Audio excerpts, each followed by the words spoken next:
Imagina que te despiertas antes de que salga el sol.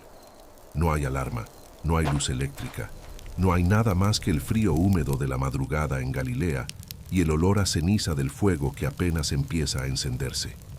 Tus manos ya están callosas, tus pies descalzos tocan el suelo de tierra apisonada, y lo primero que piensas no es en filosofía, no es en milagros, no es en el reino de Dios. Lo primero que piensas es, ¿con qué vamos a comer hoy? Esta es la pregunta que nadie hace cuando se habla de los discípulos de Jesús. Todo el mundo conoce la historia de la multiplicación de los panes y los peces, de las bodas de Caná, de la última cena, pero casi nadie se detiene a pensar en lo que pasaba los demás días, los días ordinarios, los días sin milagros, los días en que 12 hombres y un maestro tenían que comer, caminar, sobrevivir y hacerlo con lo poco que tenían. Eso es exactamente lo que vamos a explorar hoy. Para entender lo que comían los discípulos, primero hay que entender dónde vivían y en qué condiciones. La Galilea del siglo I no era un lugar fácil. Era una región agrícola, sí, pero también era una región empobrecida por años de ocupación romana, de impuestos aplastantes y de una economía que favorecía a unos pocos mientras dejaba a la mayoría al borde de la subsistencia. Los romanos no llegaron como simples conquistadores militares, llegaron como un sistema fiscal completo. Cada aldea, cada familia, cada cosecha estaba sujeta a múltiples capas de impuestos. Primero el impuesto al templo judío, que era obligatorio para todos los varones adultos. Luego el impuesto romano directo, el tributum capitis, que se cobraba por cabeza, sin importar si tuviste buena cosecha o mala. Después venían los peajes en los caminos, los aranceles en los mercados, los impuestos sobre las redes de pesca en el lago de Galilea. Los historiadores calculan que una familia campesina promedio entregaba entre el 40 y el 50% de lo que producía en diferentes formas de tributo. Piénsalo, la mitad de todo lo que trabajabas se iba en impuestos. La otra mitad tenía que alcanzar para vivir todo el año. En ese contexto, los discípulos de Jesús no eran un grupo de hombres cómodos que dejaron su vida de lujo para seguir a un maestro espiritual. Eran hombres ya acostumbrados a vivir con poco. Pedro, Andrés, Santiago y Juan eran pescadores del lago de Tiberias, también conocido como el Mar de Galilea. Eso suena romántico cuando lo lees en las Escrituras, pero la realidad de la pesca en el siglo I era brutalmente dura. Los pescadores no eran dueños libres de su oficio, estaban enredados en un sistema de licencias y contratos con los cobradores de impuestos romanos. Para poder pescar legalmente en el lago, necesitaban pagar una licencia. Para vender su pescado, necesitaban pagar un arancel en el mercado. Mateo, antes de seguir a Jesús, era cobrador de impuestos, lo que significa que él era parte de ese mismo sistema que oprimía a sus vecinos. El hecho de que Jesús llamara a alguien así como discípulo fue en sí mismo un escándalo social monumental.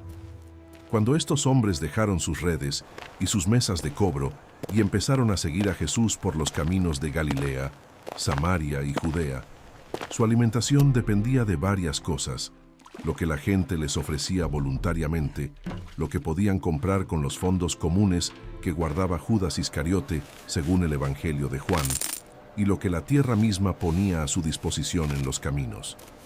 El Evangelio de Marcos menciona en varios pasajes que los discípulos tenían hambre. No es una metáfora, era hambre real.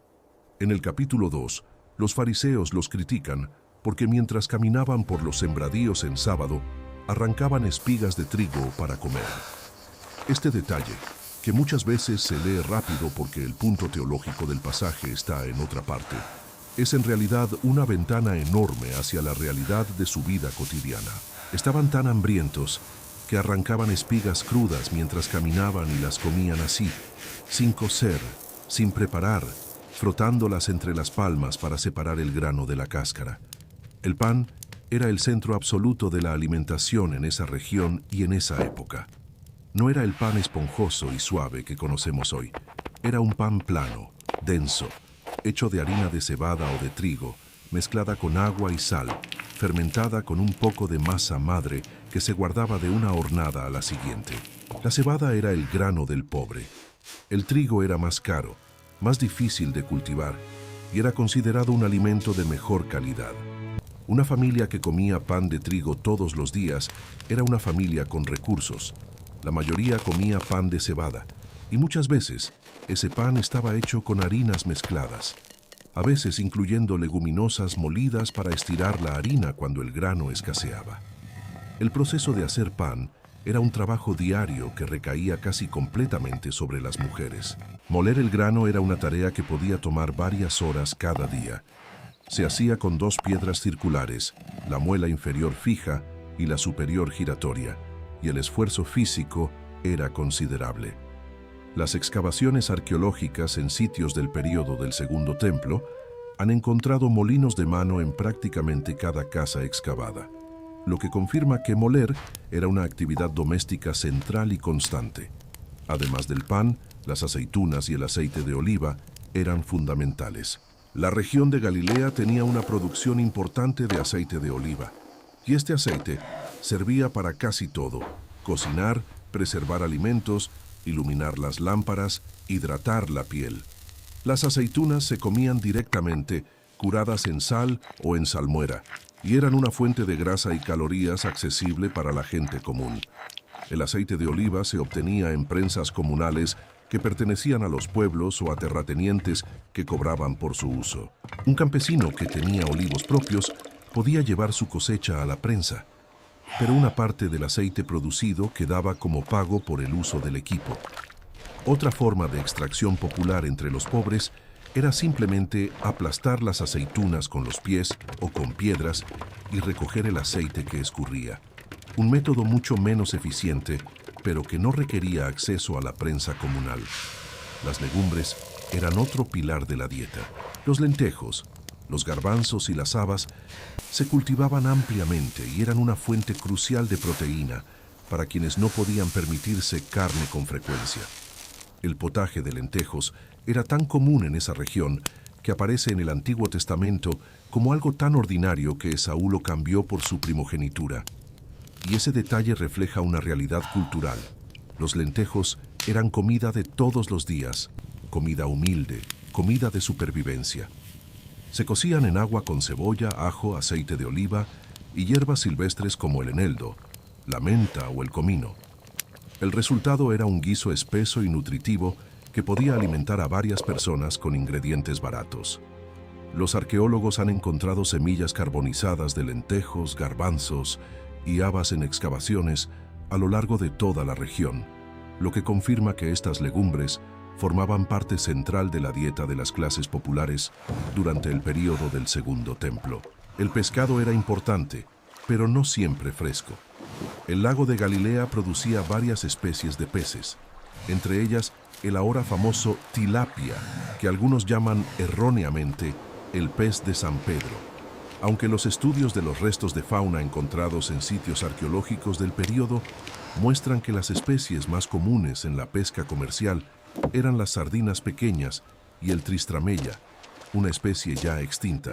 El pescado fresco llegaba rápidamente al mercado en los pueblos cercanos al lago, como Cafarnaúm, Betsaida o Magdala, pero el pescado que viajaba hacia el interior o que se guardaba para las semanas de escasez se conservaba en sal. Las factorías de salazón de pescado de Magdala, cuyas ruinas han sido excavadas en las últimas décadas, producían salmueras y pastas de pescado fermentado que se vendían en ánforas por toda la región. Esta pasta de pescado salado, que en griego se llamaba garum en su versión romana y en hebreo era conocida como una preparación similar llamada tzir, era muy parecida a salsas de pescado fermentado que todavía se usan en el sureste asiático. Tenía un olor intenso, un sabor profundo y salado y se usaba en pequeñas cantidades para dar sabor a otras preparaciones. Era barata, duradera y extremadamente concentrada en proteínas y minerales. Probablemente los discípulos la conocían bien. Las frutas disponibles variaban según la estación. Los higos eran abundantes y se consumían frescos en verano o secos durante el resto del año. Los higos secos se apretaban en bloques compactos que se podían transportar y conservar durante meses, y eran una fuente rápida de energía para personas que caminaban largas distancias. Jesús menciona la higuera en varias ocasiones, y no es casualidad. Era un árbol presente en casi todos los caminos y en los patios de las casas. Las granadas, los dátiles y las uvas también formaban parte del panorama alimentario, aunque en proporciones distintas. Las uvas se comían frescas, se secaban como pasas y sobre todo se convertían en vino, que era la bebida cotidiana de toda la población, porque el agua de muchas fuentes y cisternas no era segura para beber sin algún tipo de tratamiento. El vino que bebía la gente común era vino diluido en agua, poco alcohólico y ácido, muy diferente de los vinos que imaginamos hoy. La carne era un lujo accesible principalmente en ocasiones especiales, bodas, festividades religiosas, visitas importantes. El animal más común para el consumo era el cordero, seguido de las cabras. Los cerdos eran impuros según la ley judía y por tanto no se consumían en las comunidades judías. Las aves de corral, como las palomas y las gallinas, existían pero no eran tan abundantes como en épocas posteriores. Cuando el Evangelio de Lucas describe el regreso del hijo pródigo y el padre que manda matar el becerro engordado para celebrar, ese detalle tiene un peso enorme para cualquier oyente de la época. Matar un becerro era un gesto de abundancia extraordinaria, reservado para los momentos más importantes de la vida familiar. No era algo que se hiciera cualquier martes.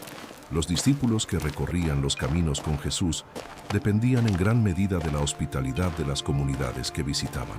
En el Evangelio de Lucas, Jesús envía a sus discípulos de 2 en 2 y les dice que no lleven nada para el camino, ni bolsa, ni alforja, ni sandalias adicionales, que coman lo que se les ofrezca. Esta instrucción era posible porque existía en la cultura del Mediterráneo antiguo una institución llamada hospitalidad sagrada. Recibir a un viajero en casa era una obligación moral y religiosa. Negarse podía traer vergüenza sobre la familia. Las familias que recibían a los discípulos les ofrecían lo que tenían, que normalmente era pan, aceitunas, quizás un poco de queso fresco de leche de cabra, legumbres cocidas, higos. No era un banquete, era una comida honesta, compartida con extraños por deber y por fe. Pero no siempre había hospitalidad disponible. Había días en que el grupo caminaba por zonas despobladas, por desiertos o por rutas donde los pueblos eran pocos y estaban lejos entre sí. En esos momentos, la dieta se reducía a lo que se pudiera llevar consigo. Y aquí hay una curiosidad que la mayoría no imagina. Probablemente los discípulos llevaban pan ácimo seco, aceitunas en sal, higos secos y quizás un poco de pescado salado. La razón es simple. Eran los alimentos más duraderos, los que sobrevivían el calor, el polvo y los días sin refrigeración.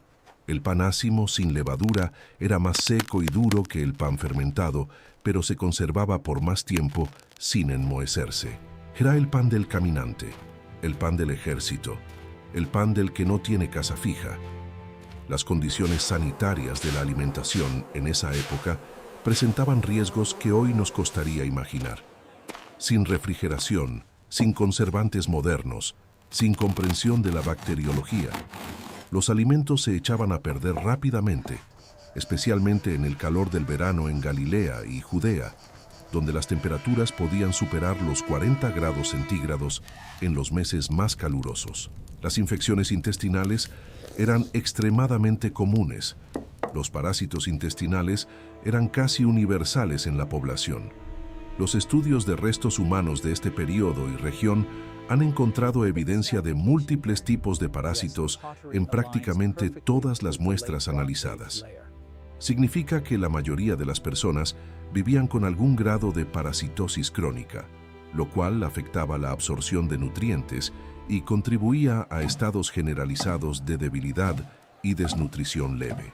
En ese contexto, cuando los evangelios describen a Jesús sanando a personas con enfermedades que hoy llamaríamos gastrointestinales o que implicaban debilidad crónica, Hay una posibilidad histórica concreta detrás de cada uno de esos relatos. El agua era otro desafío constante. Las cisternas que almacenaban agua de lluvia eran comunes en las casas y en los pueblos, pero su agua podía contaminarse fácilmente con bacterias, suciedad y restos orgánicos. Los ríos y arroyos eran usados por humanos y animales indistintamente. Beber agua directamente sin hervirla era un riesgo que la gente no comprendía en términos científicos, pero sí intuía culturalmente.